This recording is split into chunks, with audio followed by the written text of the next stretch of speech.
दोस्तों नमस्कार, स्वागत है आपके अपने यूट्यूब चैनल एग्रोटेक स्टडी में। और दोस्तों मैं हूं अरविंद यादव। दोस्तों फिर मैं हाजिर हूं। 12th एग्रीकल्चर सब्जेक्ट है आपका एलिमेंट ऑफ साइंस। दोस्तों चैप्टर नंबर 18 है और चैप्टर नंबर 18 का ये पार्ट 2 है। पार्ट फर्स्ट में हम जो 4-5 क्वेश्चन थे वो हम आपको बता चुके थे। आगे दोस्तों चैप्टर का नाम आपको पता ही है, सांख्यिकी फर्स्ट। ठीक है दोस्तों अगर आप हमारे यूट्यूब चैनल पर नए हैं तो चैनल को सब्सक्राइब जरूर कर लें और सब्सक्राइब करने के बाद बेल आइकन को दबाना बिल्कुल ना भूलें। ठीक है दोस्तों, हम देर न करते हुए इस वीडियो की शुरुआत कर लेते हैं। ठीक है दोस्तों, सबसे पहले हम बात करते हैं आंकड़ों का वर्गीकरण क्या है, वर्गीकरण के लाभ लिखिए। बहुत अच्छा क्वेश्चन है। वर्गीकरण होता क्या है और इसका जो लाभ है वो क्या है।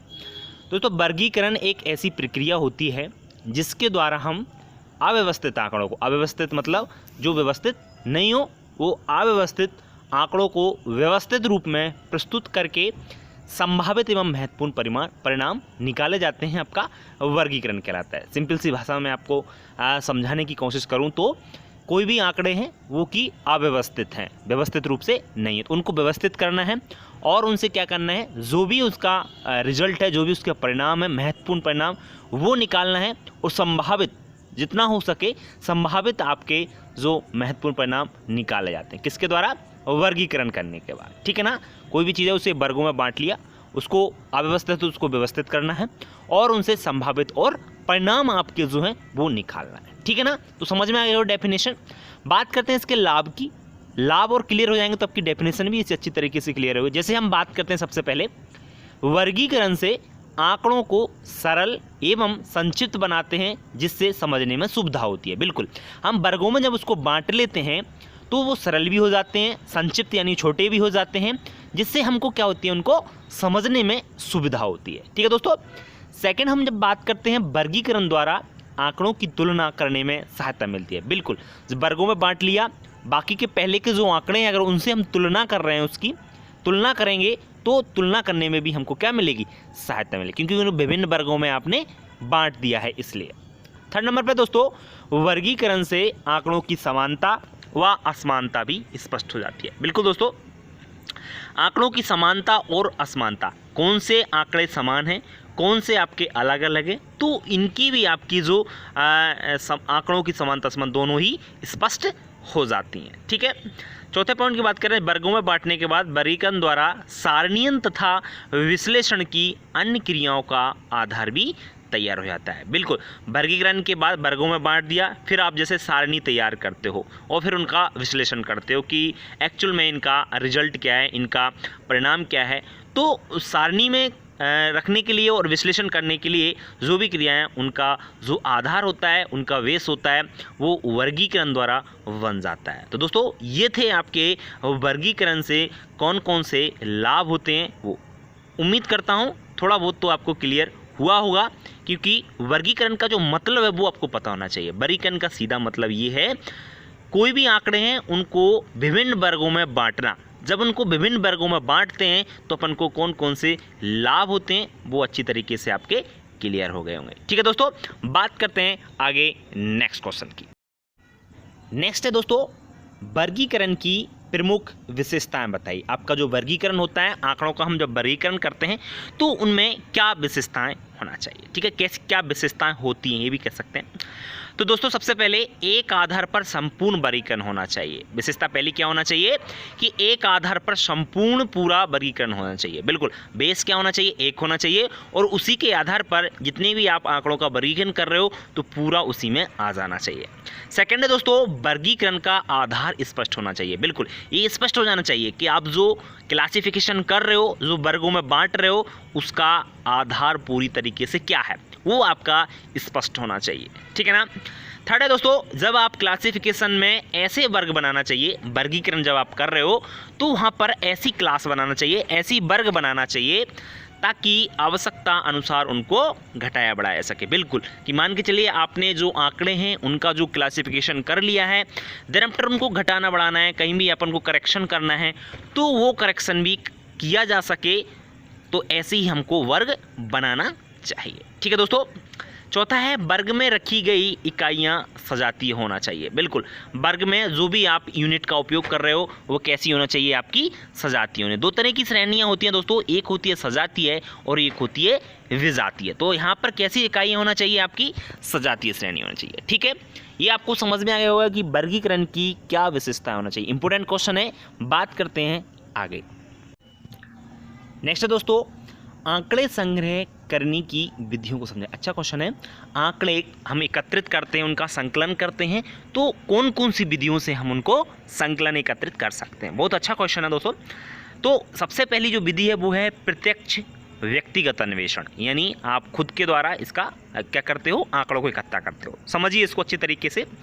इसके अंतर्गत अन्वेषक यानी शोधकर्ता, जो भी अनुसंधान करता है वो, तो अन्वेषक आपका स्वयं संबंधित व्यक्तियों के संपर्क में आता है जिनके विषय में उसको सूचनाएं प्राप्त करनी होती है। पहली जो विधि है वो ये है कि मान के चलिए कोई शोधकर्ता या अन्वेषक है, तो वो जिस व्यक्ति से अपन को जिस व्यक्ति के बारे में सूचना लेनी है तो डायरेक्टली उसी से जाके मिलेगा और उससे उसके बारे में जानकारी प्राप्त कर लेगा। सपोज दैट कोई गांव में कोई व्यक्ति जाता है, कोई अन्वेषक जाता है, शोधकर्ता, तो मान के चलिए उसे खेत के बारे में जानकारी लेनी है या किसी के बारे में जानकारी, तो वो वहीं जाएगा और उसी व्यक्ति से संपर्क करेगा जिसके बारे में उसे सूचना लेनी है। ठीक है, वो कौन सी विधि है, प्रत्यक्ष व्यक्तिगत अन्वेषण विधि। ठीक है ना।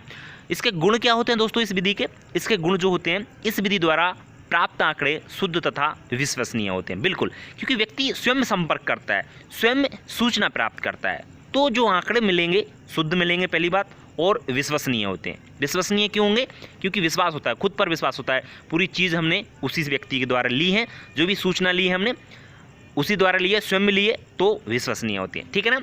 सेकंड, जब हम बात करते हैं दोस्तों गुण की, तो इस विधि द्वारा मुख्य आंकड़ों का संकलन होता है। बिल्कुल, इस विधि में क्या होता है, जब हम स्वयं उस व्यक्ति से मिलते हैं, उस सूचना प्राप्त करते हैं, तो आंकड़े जो होते हैं ना, वो मुख्य आंकड़े हमको वहाँ से मिल जाते हैं। जो मेन होते हैं, विशेष आंकड़े होते हैं, वो हमको मिल जाते हैं। हमें जिस हमारा उद्देश्य है आंकड़ों को एकत्रित करना, क्या उद्देश्य है, हम गए हैं और मान के चलिए किसी भी हम विलेज में गए हैं, वहाँ पर हमको किसान से मिले हैं, किसान के हम खेत के बारे में जानना है, उसका मान के चलिए कोई नुकसान हुआ है तो उसके बारे में हमको जानना है। तो स्वयं जब उस किसान से आप मिलते हो तो पूरी जानकारी उसके द्वारा आपको मिल जाती है, शुद्ध मिलती है पहली बात, और विश्वसनीय आपके पूरे आंकड़े मिलते हैं। ओके, और मुख्य आंकड़े जो भी होते हैं वो भी मिल जाते हैं। तीसरा गुण क्या होता है दोस्तों, इस विधि द्वारा सत्य तथा विस्तृत जानकारी प्राप्त करना संभव होता है। बिल्कुल, जब स्वयं हम उस व्यक्ति से मिल रहे हैं जिससे हमको सूचना लेनी है, प्रत्यक्ष रूप से मिल रहे हैं, तो हमको जानकारी विस्तृत मिलती है, जितनी भी जानकारी मिलेगी डिटेल से मिल जाएगी, टोटल डिटेल, और डिटेल के बाद सत्य मिलेगी। बिल्कुल, जो भी नुकसान हुआ है, मान के चलिए उसके खेत में कितना नुकसान हुआ है, तो जो भी जानकारी मिलेगी सत्य मिलेगी और पूरी डिटेल भी हमको प्राप्त हो जाएगी। ठीक है, अब बात करते हैं हम, ये तो थे गुण आपके इस विधि के, अब इसके बात करते हैं दोषों की। इसमें दोष क्या है, पहला दोष है दोस्तों, यह विधि सीमित क्षेत्र के लिए उपयोगी है। क्यों, क्योंकि एक व्यक्ति लाखों लोगों से नहीं मिल सकता, सीमित क्षेत्र में, छोटे से क्षेत्र में अपना वर्क कर सकता है। पहला दोस्तों ये है कि सीमित क्षेत्र के लिए उपयोगी है। दूसरा दोस्तों, इस विधि में समय व धन अधिक लगता है। बिल्कुल, टाइम भी अधिक लगता है और धन यानी पैसा भी इसमें अधिक खर्च होता है। क्यों, क्योंकि व्यक्ति को जब जाना है, एक शोधकर्ता को जाना होगा किसी व्यक्ति, तो हर व्यक्ति से मिलना होगा, हर व्यक्ति से सूचना प्राप्त करनी होगी, जो भी जानकारी है वो लेनी पड़ेगी, तो इसमें खर्चा भी ज़्यादा आएगा और समय भी अधिक लगेगा, और मेहनत भी कह सकते हैं वो भी इसमें अधिक लगेगी। ठीक है दोस्तों।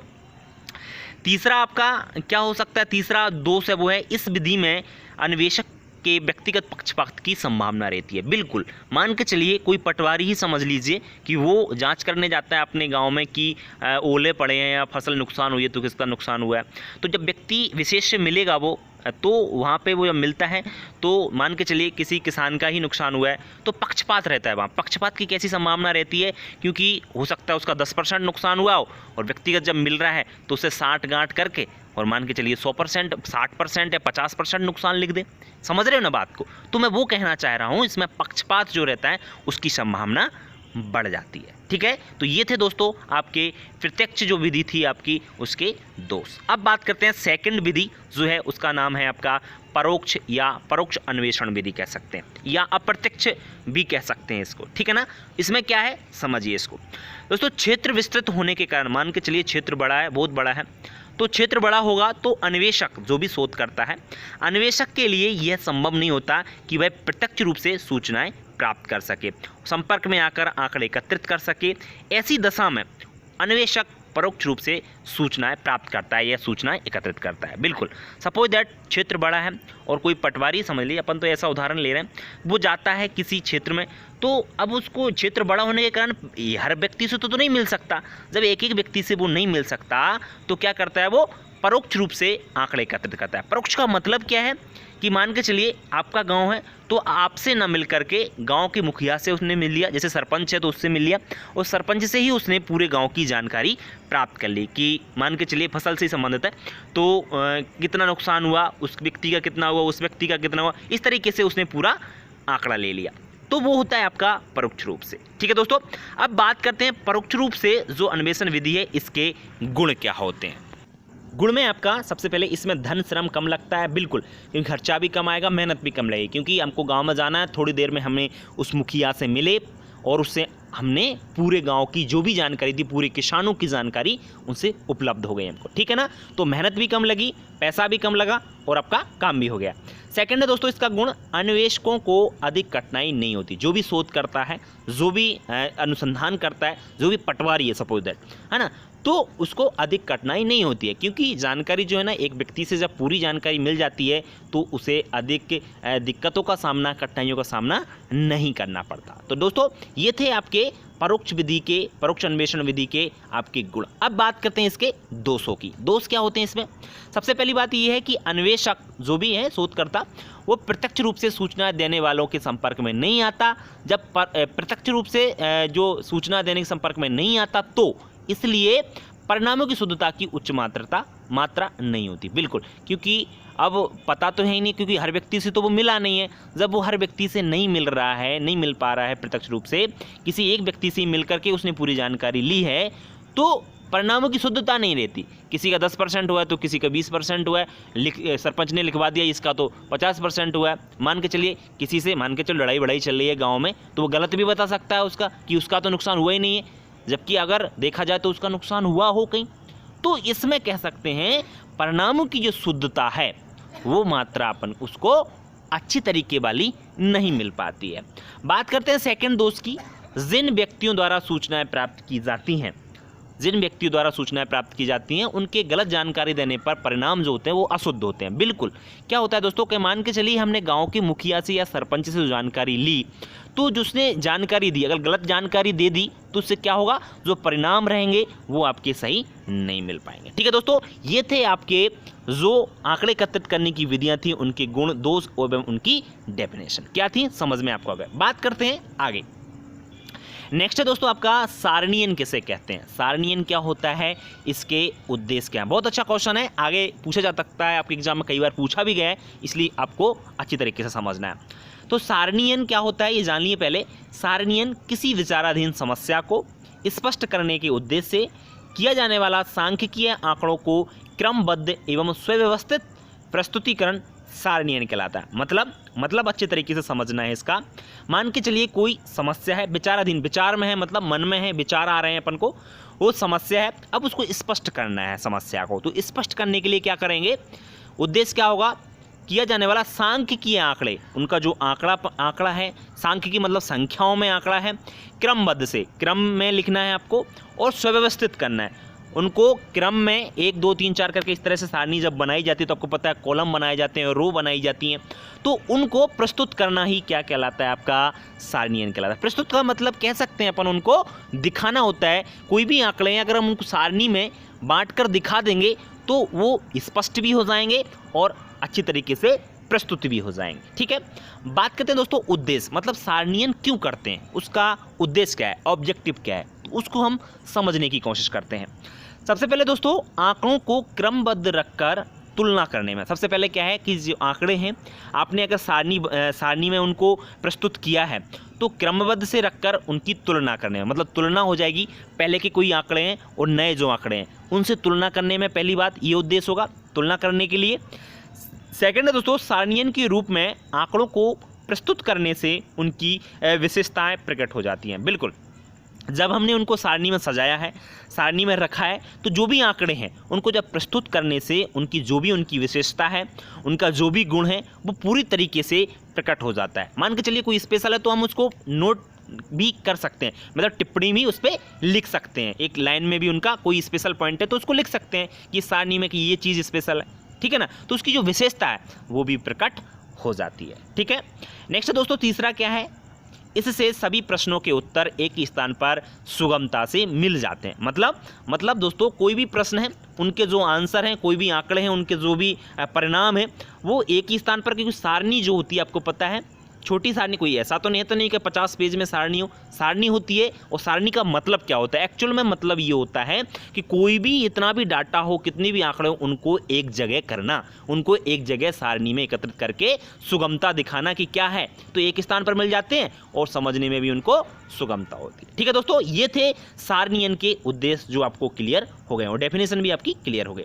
बात करते हैं आगे सारणीयन के लाभ क्या हैं, या कह सकते हैं प्रमुख लाभ या आपके महत्व क्या है सारणीयन का। बहुत अच्छा क्वेश्चन है, समझने की हम लोग कोशिश करते हैं।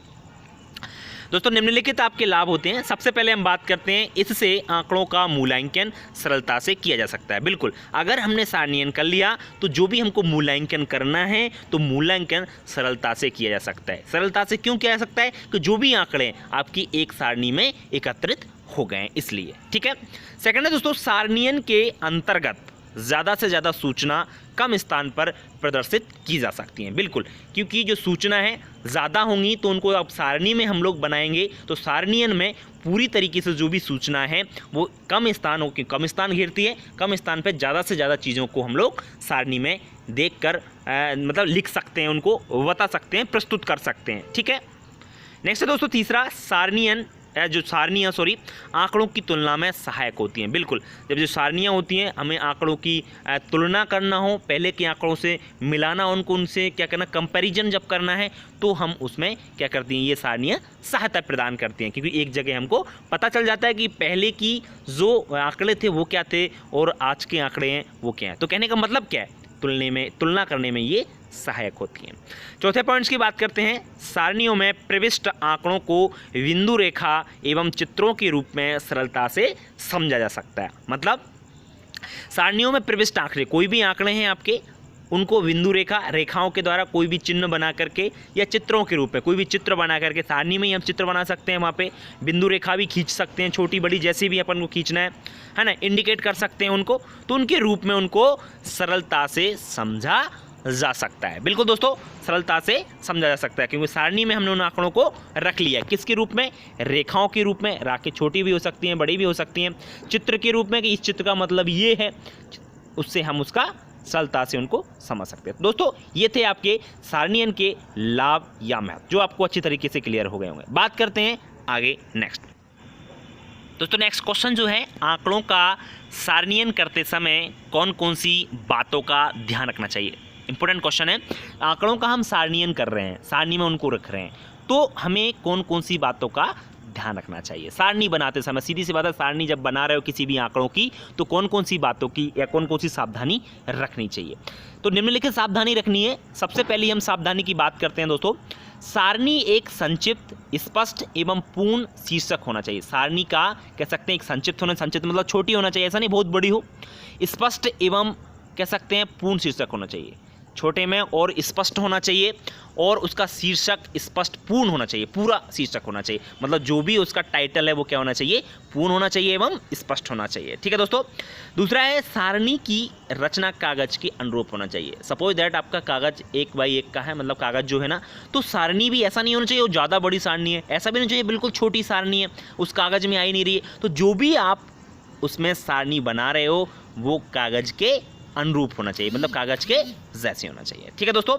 नेक्स्ट है आपका, तुलनात्मक आंकड़ों को साथ साथ रखना चाहिए। बिल्कुल, अगर तुलना कर रहे हो आंकड़ों की तो तुलनात्मक जो आंकड़े हैं, जो डाटा है तुलना करने वाला, उनको साथ साथ रखना चाहिए, जिससे उनको आसानी से उनकी कंपैरिजन कर सकें एवं आसानी उनको समझ सकें। ठीक है। चौथा है दोस्तों, किसी विशेष तथ्य को स्पष्ट करने के लिए सारणी के नीचे नोट लिखना चाहिए। बिल्कुल इंपॉर्टेंट पॉइंट है, क्योंकि किसी विशेष तथ्य, मान के चलिए कि उसमें स्पेशल कोई पॉइंट है, स्पेशल कोई चीज़ है, तो उसको क्या करना चाहिए, जो भी सारणी आपने बनाई है तो उसके नीचे उसको नोट करके या टिप्पणी करके उसको लिख देना चाहिए। ठीक है दोस्तों। पांचवा पॉइंट है, आपको सारणी के नीचे आंकड़ों के स्रोत का उल्लेख अवश्य करना चाहिए। बिल्कुल, सारणी में जो भी अपन ने आंकड़े लिए हैं, जो भी अन्वेषक द्वारा डाटा लिया गया है, तो उसका स्रोत जरूर लिखना चाहिए। स्रोत का मतलब जो आंकड़े लिए गए हैं उन कहाँ से लिए गए हैं और कैसे लिए गए हैं, वो वहाँ पर ज़रूर स्पष्ट करना चाहिए। ठीक है।